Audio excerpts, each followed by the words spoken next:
기독교는 종교가 아니라고 말할 때가 있습니다.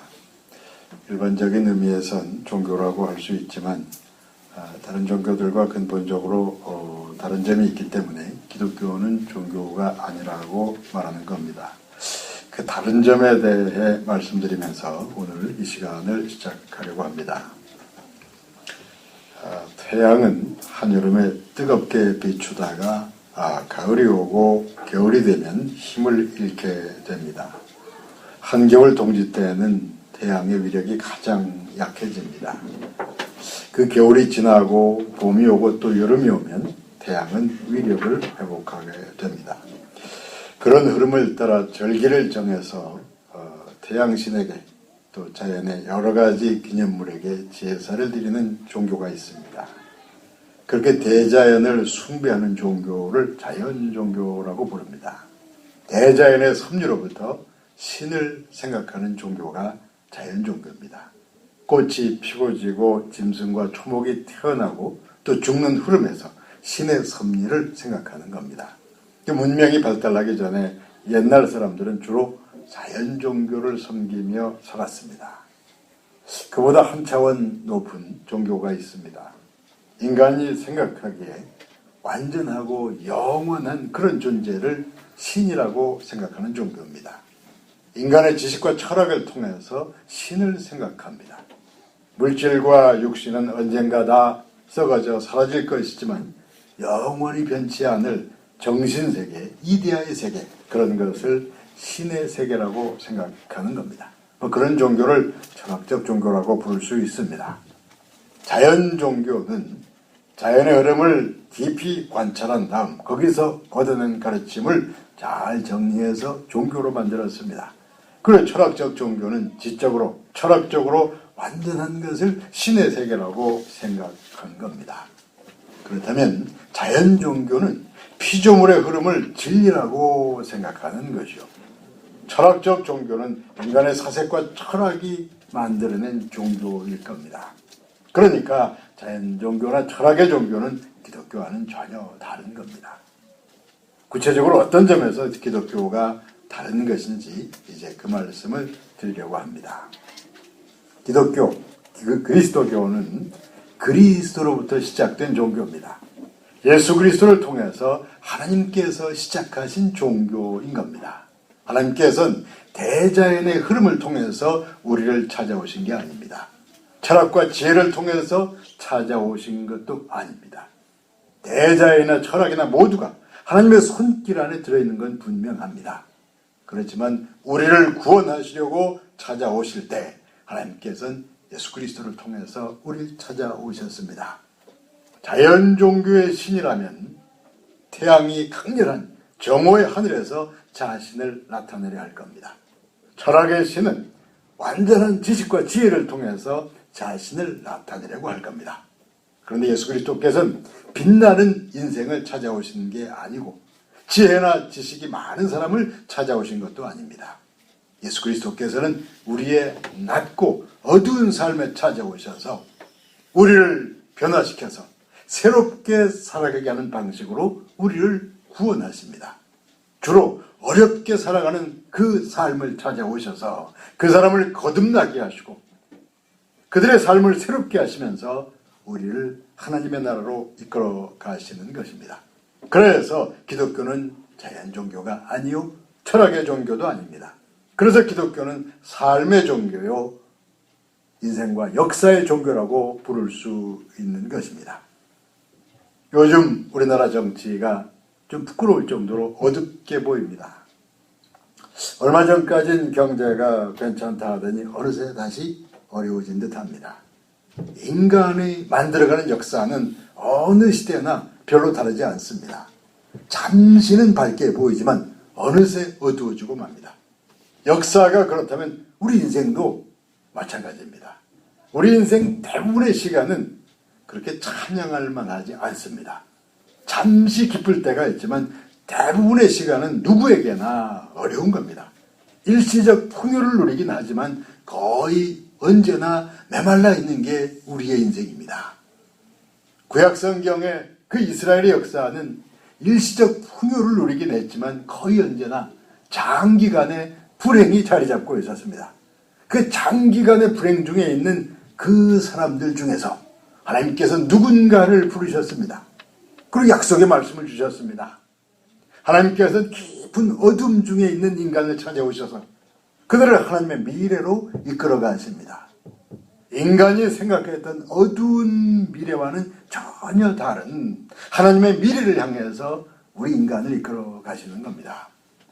그러니까 예수 믿는 우리의 미래는 철학자가 예측하는 미래와 다른 것이요, 불교의 윤회설이 가리키는 미래와도 전혀 다른 겁니다. 그들의 미래와 성경과 기독교가 가리키는 미래는 전혀 다르다는 말씀입니다. 그런 의미에서 이사야서 55장 8절 말씀은 사람의 생각과 하나님의 생각은 다르다고 하는 것입니다.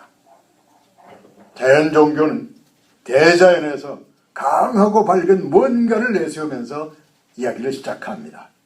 철학의 종교는 지적으로 완전한 뭔가를 진리요 신이라 주장하려고 합니다.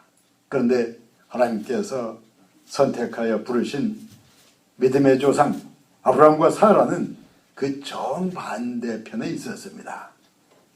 신약성경의 히브리서 11장 12절은 하나님의 부르심을 받은 그 사람에 대하여 죽은 자와 같은 한 사람이라고 표현합니다. 아브라함과 사라는 아주 늙은 나이에 하나님의 부르심을 받았습니다.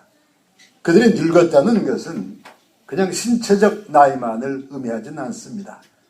그들이 살아온 그 땅에서 그들에겐 더 이상 희망이 없었다는 의미입니다.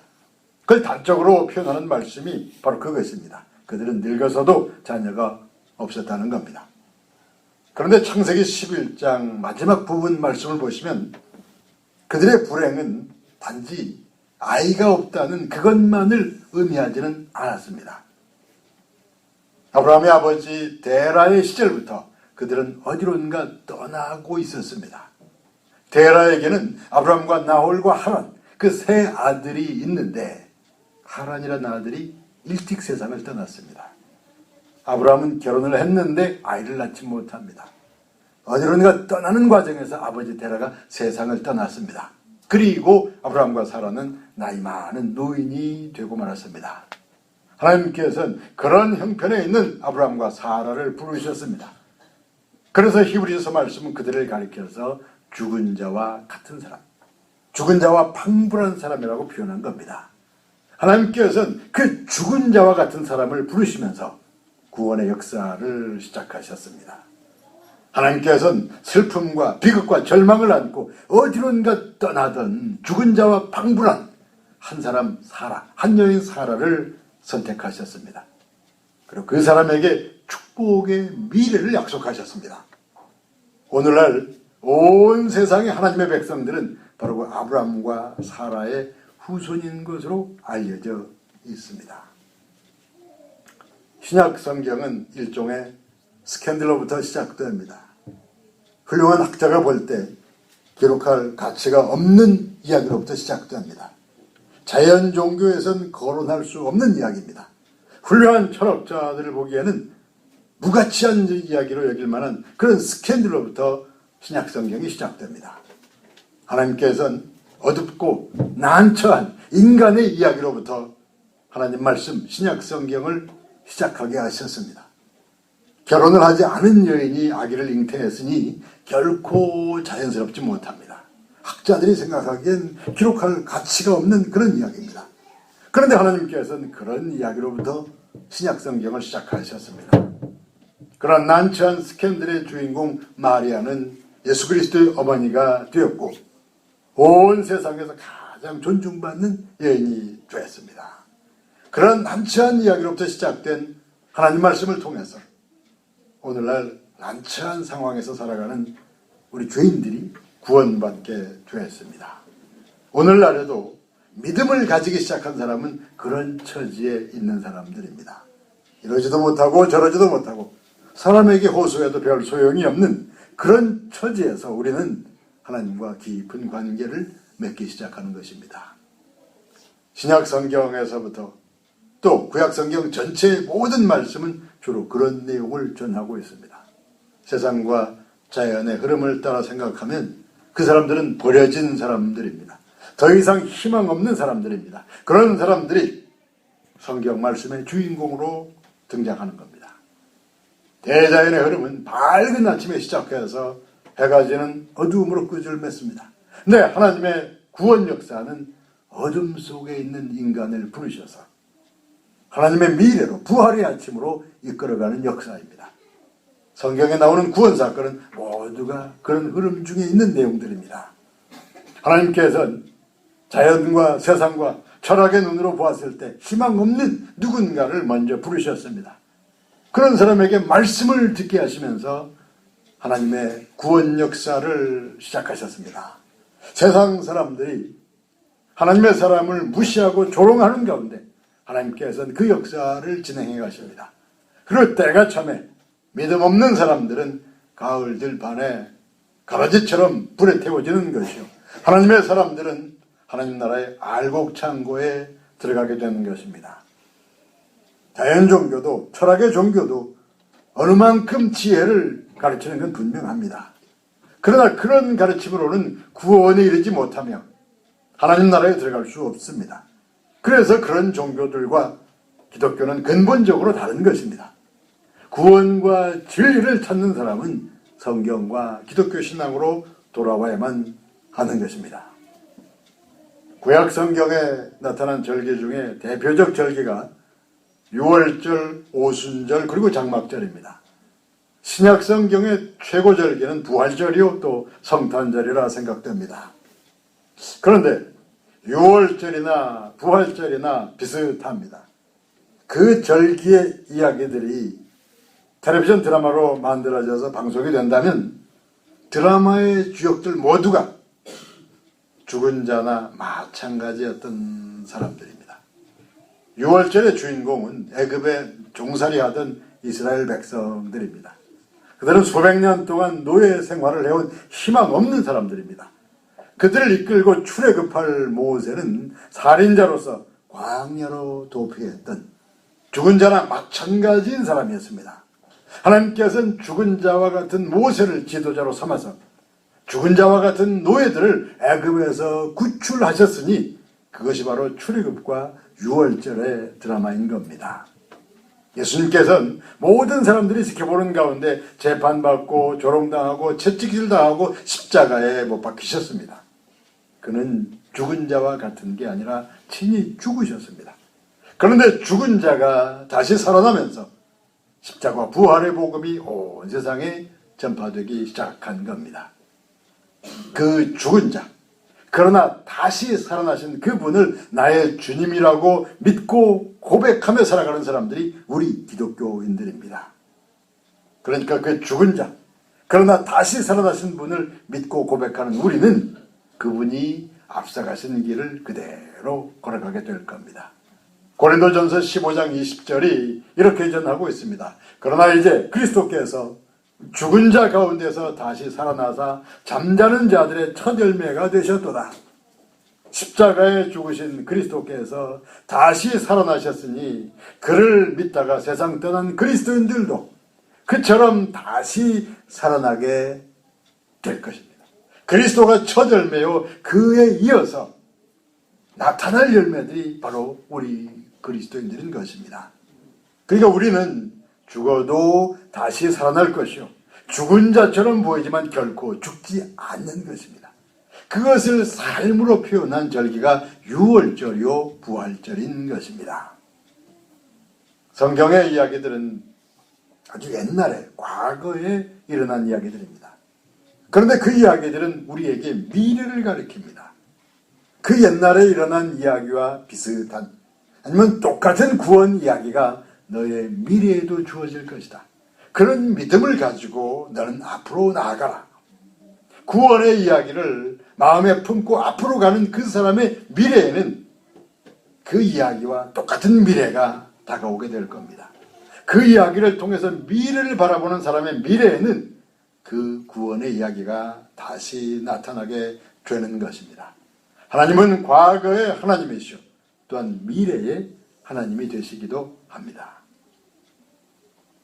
우리를 앞서간 믿음의 조상들은 죽은 자와 방불한 처지에서 하나님의 부르심을 받았다고 말씀드렸습니다. 이 세상 사람들 중에서 누구도 예외는 없습니다. 지금 아니면 언젠가 나도 죽은 자와 비슷한 처지에 놓이게 될 겁니다. 그렇게 될 때 여러분들께서는 나도 그들처럼 하나님의 부르심을 받았다고 믿으시기를 바랍니다. 나도 하나님의 사람이 되기 위해서 하나님의 부르심을 받았다고 믿으시기를 바랍니다. 그런 믿음으로 마음도 몸도 다시 건강하게 살아나게 되시기를 바랍니다. 요즘 가끔 저는 어머니의 사랑을 생각할 때가 있습니다. 세상이 아무리 타락하고 세속화돼도 이 세상에 교회는 남아있게 될 겁니다. 왜 그런가 하면 세상 문화가 아무리 어둡고 엉망이 된다 해도 어려움 중에 있는 아이를 생각하며 기도하는 어머니가 있는 한 교회도 신앙도 굳건하게 살아있을 겁니다. 죽은 자와 같이 되어버린 많은 삶, 많은 아이들이 있다면 그를 위해서 애통하며 기도하는 어머니들이 있는 동안에는 이 세상에 신앙과 교회는 언제까지나 살아 움직일 겁니다. 그런 생각을 자주 해왔습니다. 죽은 자와 방불한 사람들, 그런 사람들을 선택해서 부르시는 하나님, 그 하나님께서 우리를 다시 살리고 일으키셔서 세속적인 시대 한가운데서도 복음이 전파되게 하시고 또 교회를 굳건히 세우게 하실 겁니다. 그런 믿음으로 말씀 공부와 기도에 더욱 열심히 내시기를 예수님의 이름으로 축원합니다.